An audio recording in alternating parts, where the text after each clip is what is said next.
of summer are back. The Toronto Blue Jays are set to play the Boston Red Sox in their first home game of the year. Pope Francis released his eagerly awaited document on family and marriage. And more migrants are being moved to Turkey from Greece as part of the latest EU agreement with Turkey. Hi, and welcome to Humber News. I'm Ashley Jagpaw, coming to you from our newsroom here at Humber College North Campus. We have developing news from Brampton this hour. One person is dead and an elderly man is in life-threatening condition after an empty freight train and car collided near Sandalwood Parkway and Van Kirk Drive. The elderly man, believed to be in his 80s, was airlifted to Sunnybrook Hospital for treatment. But the deceased and the elderly man were in the car involved in the collision. Contrary to initial reports, Peel police say the train did not derail. Officers are currently investigating what led to the crash. It's a big day in the GTA. Tonight, the Toronto Blue Jays kick off the first of 81 home games in their 40th season. Our reporter Travis Kingdon is down at Steam Whistle Brewing right across from Rogers Centre, where fans are already prepping for the game, and he joins us live now. How's it going, Travis? We're down here at the Blue Jays home opener, where preparations for tonight's game have already started. Fans looking to get their hands on tickets lined up as early as 8 a.m. this morning. Now, as you would expect, there's Blue Jays gear all around, and there's one or two Red Sox fans who are brave enough to show their faces. Across the street here at Steam Whistle, the celebrations have already begun. I'm joined by Shane Dovey of Steam Whistle. Hi, Shane. How you doing, Travis? Good, how are you? Doing well. So what's going on today at Steam Whistle? Well, we're always packed up for the before the Jays game, so we've got a batting cage set up, lots of Pilsners on ice, and all-around baseball fun. Now, do you expect today to be busier than previous seasons based on the Jays' performance last year? I think the area will be busier. We certainly have a lot of people coming down here. Home opener's always busy, but I think for the full season it will be a lot busier than it was last year, yeah. Thanks a lot, Shane. The Blue Jays are set to play the Boston Red Sox. The game goes live just after 7. For Humber News, I'm Travis Kingdon. Now back to you in the newsroom. Thanks, Travis. To Mississauga now, where the city is talking about leaving Peel Region to become a standalone city. Our Nick Westel went to City Hall and has the details. Imagine a Peel Region without Mississauga. That's a possibility, according to Mayor Bonnie Crombie. City Council has approved an independent study looking at the governance of Canada's 6th largest city. The mayor has said in media reports that since Mississauga pays about 2/3 of the tax base for the region, the city should have more autonomy, more power in its decision making. There could be tax and financial pressures as the city would need to assume many of the shared regional services. One such service is waste collection. The city would likely need to set up its own garbage collection system and redirect funds going to the region back to the city. It's important to remember this is just a proposal right now and nothing is definitive. However, the prospect had Brampton's mayor speaking out this morning. According to a news report from 680 News, Linda Jeffrey said they would expect compensation for their, quote, decades of investment into the region. So what's next? City Council needs to review the results of that independent study and have a vote on whether to proceed. If they do so, there's talk about a possible referendum, getting input and a direct vote from Mississaugans on whether they want to proceed with this. Should they vote yes to separation, the province of Ontario would need to sign off. Now, Humber News attempted to speak with Mayor Bonnie Crombie this morning. However, a spokesperson came out and told us that she was in closed-door meetings and unavailable to talk to us. Reporting from Mississauga City Hall, Nick Westall, Humber News. More than 3,000 people have signed a petition to have Brampton Park named after the Nevilleville Lake children. The children were killed by drunk driver Marco Muzzo in September 2015 crash in Vaughan. The petition has gained much attention from people who feel it's important to remember the children and reflect on the consequences of drunk driving. This petition comes after Mississauga City Council voted to change the sign of a park named after Muzzo's grandfather, who shared the same name. The sign will be revised to read Mark Muzzo Sr. Memorial Park. Now to the Vatican, where Pope Francis has released an eagerly anticipated document on marriage and family issues. He's urging people to be more compassionate to divorced couples and gay members of the Church. The Joy of Love is the 260-page document.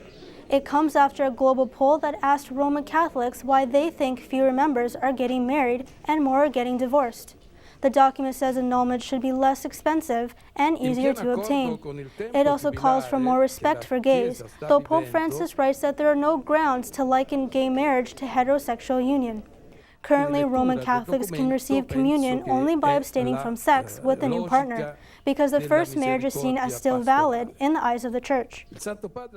To Texas now, where 2 people have died after an apparent murder-suicide at Lackland Air Force Base in San Antonio. The country sheriff office says the shooting triggered a lockdown at the facility and nearby schools earlier today. Local news reports internal Pentagon communications saying the commanding officer of a K-9 fire training squad was shot by an airman. A ferry carrying 45 Pakistani migrants has returned to Turkey from Greece despite protests. Before the boat left this morning, 2 activists jumped onto the water and hung onto the chain of the anchor to prevent it from leaving. They were quickly removed from the water by the Greek Coast Guard.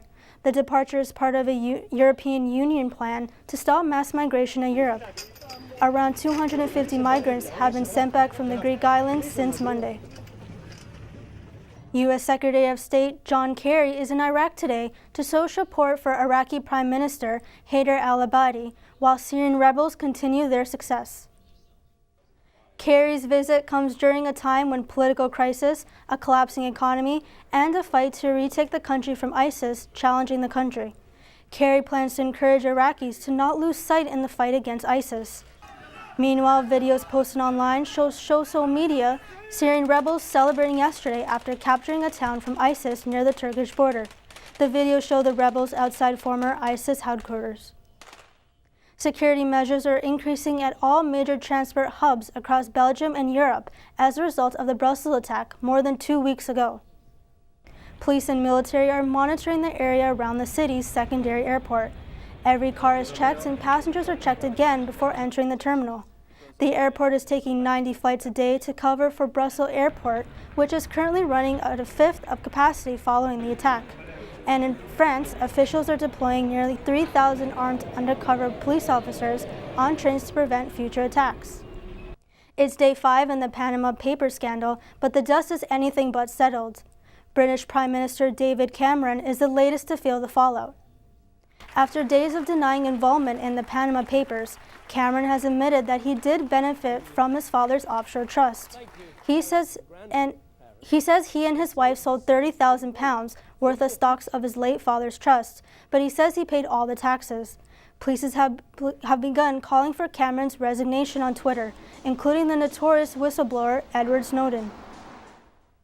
Here at Humber's culinary art students are holding an Italy fundraising dinner to raise funds for their trip to the country later this summer.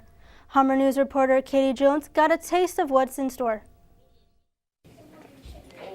The dining room may be quiet now, but things are in full swing back in the kitchen, where culinary students are prepping for tonight's big dinner. Going to Italy, fundraising we're doing tonight, which is the dinner. It's all going to be Italian themed, right? Because, of course, entails our tour. Guests this evening will enjoy an authentic 5-course dinner menu for $50. Students in the hospitality and culinary program were chosen for the trip based on their GPA. Culinary student Albert Chow says he hasn't really traveled and is excited for the trip. I'm hoping to learn new cultures, especially the food, but I've always wanted to travel, and going with a big group of our class of 30 is just something that I couldn't ask for more. Chef Rivera says students will have the opportunity to make Italy's signature dish of pizza, paired with the perfect glass of wine they also made themselves. Food and beverage manager Richard Pittaway says the trip is going to expand their horizons as chefs. Opening themselves up to new cultures, new foods, new exposure to products that they actually will see here in Canada, but now they're going to actually see them right in the fields, right in the actual factories, right in the actual production that they're actually being made. A 5-course meal might seem intimidating, but Chef has some tips so you don't fill up too fast. I always tell my customers to pace yourself. Do not overindulge in bread. If you eat too much bread, that's it, you're full, and that 6 courses or 5th course, that's it, you'll hit a wall. 30 hospitality and culinary students are going to be taking off for a 2-week life-changing trip to Italy on May 8th. If you would like to taste what they are going to experience over there, come to the Humber Room for 6 o'clock this evening. Katie Jones, Humber News. To the U.S. now, a wildfire crossing the Arizona border into California continues to blaze through more than 2 square miles of bush. Erupting Wednesday, the fire sparked evacuations of over 100 people in nearby RV parks and a family resort in the Mojave Desert. Fire crews were able to get the fire to burn into itself and say the fire's momentum is very close to being completely extinguished. The fire was 60% contained by Thursday evening. A tornado passing through Florida leaves many people with severe damages to their home.